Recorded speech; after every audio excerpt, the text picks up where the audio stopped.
গল্প সতীন পর্ব 3 লিখেছেন অনন্য শফিক।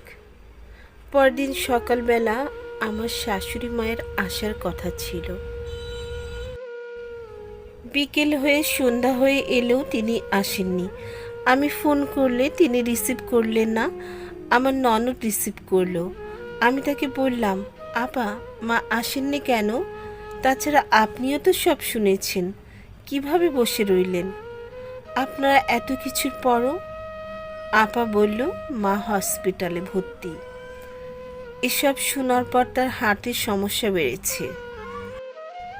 তুমি কি ভাবছো এটা নিয়ে আমাদের গরজ নেই? মান সম্মান কি তোমার একার যাবে তুলি? তুমি চিন্তা করো না, মার শরীর একটু সেরে উঠুক, আমি নিজে এসে দেখবা এই হারামজাদিটাকে ঘাড় ধাক্কা দিয়ে ঘর থেকে বের করে দিব। ফোন রেখে দিল আমার ননদ। কিন্তু আমি শান্তি পাচ্ছি না কিছুতেই। আমি কি করব তাই ঠিক করতে পারছি না। আমার ভাবতেই অবাক লাগছে, এই এতদিনকার সঙ্গে আমি সংসার করলাম। আসরের পর ইফতারের জন্য কিছু করতে রান্নাঘরে গিয়ে দেখি বিথি ওখানে চুলোয় কড়াই বসিয়ে পেঁয়াজু করছে। আমায় দেখে সে বলল, তোমার কিছু করতে হবে না, আমি সব করছি। আমি আহত এবং একই সাথে বিক্ষিপ্ত চোখে ওর দিকে তাকালাম। বললাম, তোকে কে বলেছে এসব করতে? সব কিছুতে কেন নাক গলাচ্ছিস তুই? বিথি বলল, এই প্রশ্নটা আমারও তুলি। তুমিও কেন আমার সব কিছুতেই নাক গলাচ্ছ শুনি? আমার এত রাগ লাগলো। রাগী গলায় ওকে বললাম, তুই আমার সঙ্গে তোর তুলনা দিস হারামজাদি? তোর সাহস এত বড় হয় কি করে? বিথি তাকে বলা কথাটা আমায় ফিরিয়ে দিয়ে বলল, তুমিও তো একটা বিরাট হারামজাদি। তোমার এত বড় সাহস হয় কি করে আমাকে তুচ্ছ তাচ্ছিল্য করে কথা বলবার? এর মধ্যে ওর মা এলো। বড় গামলায় করে ইফতারের নানান কিছু দিয়ে গেল এসে, আর মেয়েকে বলে গেল, দুজন মিলে খেয়ে নিস তোরা। আর আমায় বলল, শুনো মা, বিথি আর আহাদ না হয় একটা ভুল করেই ফেলেছে, কিন্তু এটা ধরে রাখলে চলবে বলো? এসব নিয়ে ঝগড়াঝাটি করলে ক্ষতি তো তোমার বিথি, তোমাদের দুজনেরই হবে। তাছাড়া আর একটা জিনিস ভেবে দেখো, ওর পেটে আহাদের বাচ্চা। সন্তান না থাকলে আমি এই বিয়ের কথা গোপনে রেখে ওটাই শেষ দেশ করে ফেলতাম। তালাক নিয়ে তারপর বিটির অন্য জায়গায় নিয়ে বিয়ে দিতাম। কিন্তু এখন কি এসব সম্ভব বলো? তোমার বিবেক দিয়ে ভেবে দেখো তো। আমি রাগে কোনো কথা বলতে পারলাম না। তিনি যাবার সময় বলে গেলেন, দুইজন মিলে বোনের মতো মিলেমিশে থাকবা। বিষয়টা মেনে নাও মা, তাইলে দেখবা মনের শান্তি পাইতেছ তুমি, বলে চলে গেল। বিথির মা চলে যাবার পর বিথিকে বললাম, বিথি, তুই যেমন খারাপ তোর মাও তেমনই। ছি! কোন মা তার মেয়েকে এভাবে এসব নোংরা কাজে সমর্থন দিয়ে যায় তাই এই প্রথম দেখলাম। বিথি বলল, মাকে নিয়ে কথা বললে সাবধানে বলবা। আর শুনো, আজ আহাদ বাসায় আসবে। সে আয়শা আমার সঙ্গে এক ঘরে থাকবে। তখন দেখি তোমার এই রাগ কই যায়। বলে সে আহাদের সঙ্গে সঙ্গে ফোন করে বলল, তুমি কি আজ বাসায় আসবে না? আহাদ সম্ভবত বলেছে আসবে। বিথি বলল, হ্যাঁ, সকাল সকাল এসে যেও। তারপর ফোন কেটে বিথি আমার দিকে তাকিয়ে মুচকি হাসলো। হেসে বলল, গলা বড় করে কথা বলতেও অধিকার লাগে তুলি? তোমার তো সেই অধিকার নেই। তুমি ফোন দিয়ে দেখো তো তোমার কল রিসিভ করে কি না। আহাদ করবে না।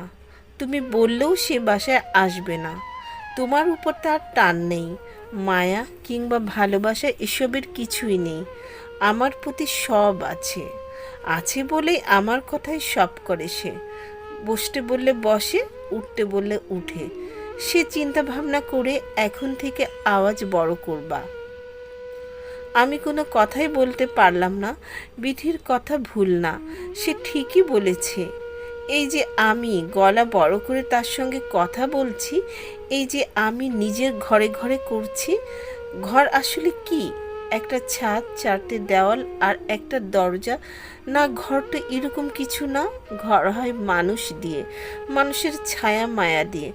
আমার ঘরটা ছিল আমার স্বামী আহাদ। সে কি আর আমার আছে?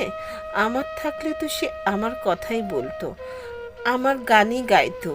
বিঠির কাছে কি সে কখনো যেত? বিয়ে করতো বিঠিকে? বিঠির গর্ভে আজ আর বাচ্চা থাকতো? খুব কান্না পাচ্ছে আমার। বিছানায় পড়ে থেকে দীর্ঘ সময় ধরে কাঁদলাম। আজান হলে বিথি এসে প্লেটে করে ইফতার দিয়ে গেল, বলল খেয়ে নাও।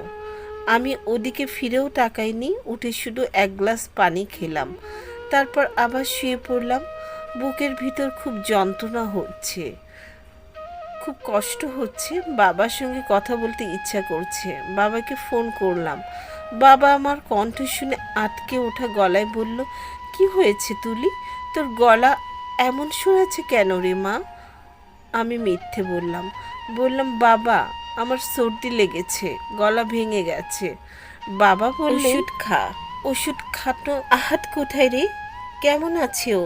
আমি খানিক সময় চুপ করে রইলাম। তারপর বললাম, ভালো আছে বাবা। বাবা বললেন, তোদের মধ্যে ঝগড়া টগড়া হয়নি তো আবার? আমি বললাম, না বাবা। জোর করে হাসবার চেষ্টা করলাম। বাবা বললেন, ঠিক আছে, ও সারাদিন অফিস করে, কষ্ট করে, ওর সঙ্গে ভালো আচরণ করিস মা, ঝগড়া করিস না কোনো কিছু নিয়ে। আমি বললাম, আচ্ছা বাবা, বলে রেখে দিলাম। এইসব মিছে মিছির অভিনয় করতে আমার ভালো লাগছে না। এখানে থাকতেও আমার আর ভালো লাগছে না। কি করব কিছুই বুঝতে পারছি না আমি। ইচ্ছা করছে এখান থেকে দৌড়ে পালিয়ে যাই, কিন্তু কোথায় যাব আমি? কি আমার একটু আশ্রয় দিবে? আহাদ এলো রাত 9টার দিকে। ও আসার সঙ্গে সঙ্গে বিথি আমার সামনে। আমায় দেখে ওকে জড়িয়ে ধরলো। আহাদ পেছনে আমার দিকে একবার তাকিয়ে আবার চোখ ফিরিয়ে নিল। আমি রাগ নিয়েই বললাম, আহাদ, তোমার সঙ্গে আমার কথা আছে, এদিকে আসো।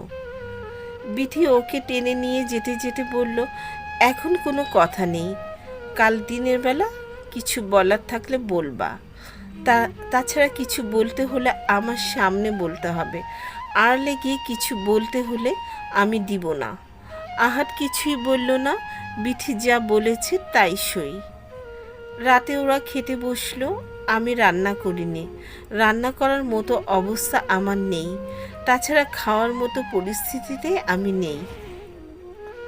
ওদের খাবার শেষ হলে বিথি বলল, রান্নাঘরে হাঁড়িতে খাবার আছে, খেয়ে নিও। আমি শুধু একটা চাপা দীর্ঘশ্বাস নিলাম।